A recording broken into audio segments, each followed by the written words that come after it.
ప్రేమించి ఈ గుంతకల్ పరిసర ప్రాంతంలో దేవుడు దయచేసిన ఈ ప్రార్థన మందిరాన్ని బట్టి చేతులెత్తి దేవునికి స్తోత్రాలు చెప్పండి.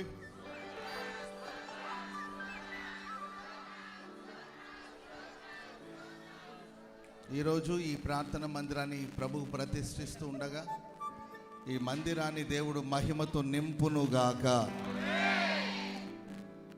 ఆ విధంగా దేవుడు మహిమ కలిగిన కార్యాలు ఈ ప్రాంతంలో జరిగించులాగిన స్తోత్రాలు చెప్దాం. స్తోత్రం.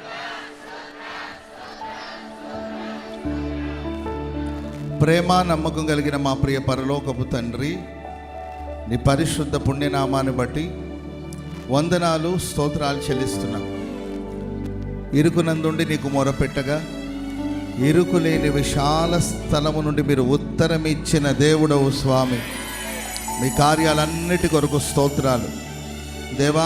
గుంతకల్ ఈ మందిరంలో స్వామి ఇరుకుగా ఉండి నీ సన్నిధిలో మేము ప్రార్థన చేయగా ఇరుకులేని విశాలతను మీరు అనుగ్రహించినందుకే స్తోత్రం చెల్లిస్తున్నాం. ఈరోజు ఈ ప్రార్థన మందిరాన్ని మీకు ప్రతిష్ఠిస్తున్నాం. నమ్మదగిన సహాయకుడా, ఈ ప్రార్థన మందిరాన్ని మహిమతో నింపుచున్నందుకై స్తోత్రం చెల్లిస్తున్నాం.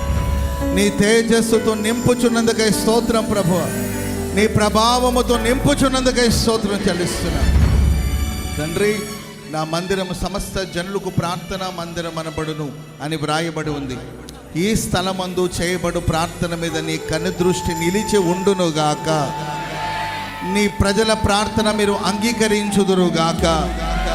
ఇది పరలోకపు గవినిగా మార్చబడునుగాక.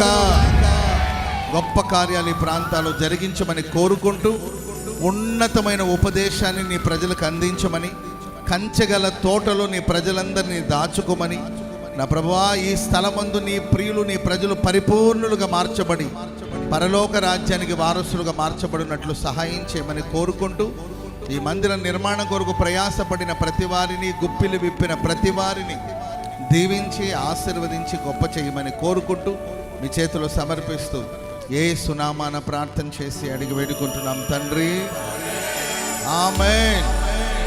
ఆమేన్.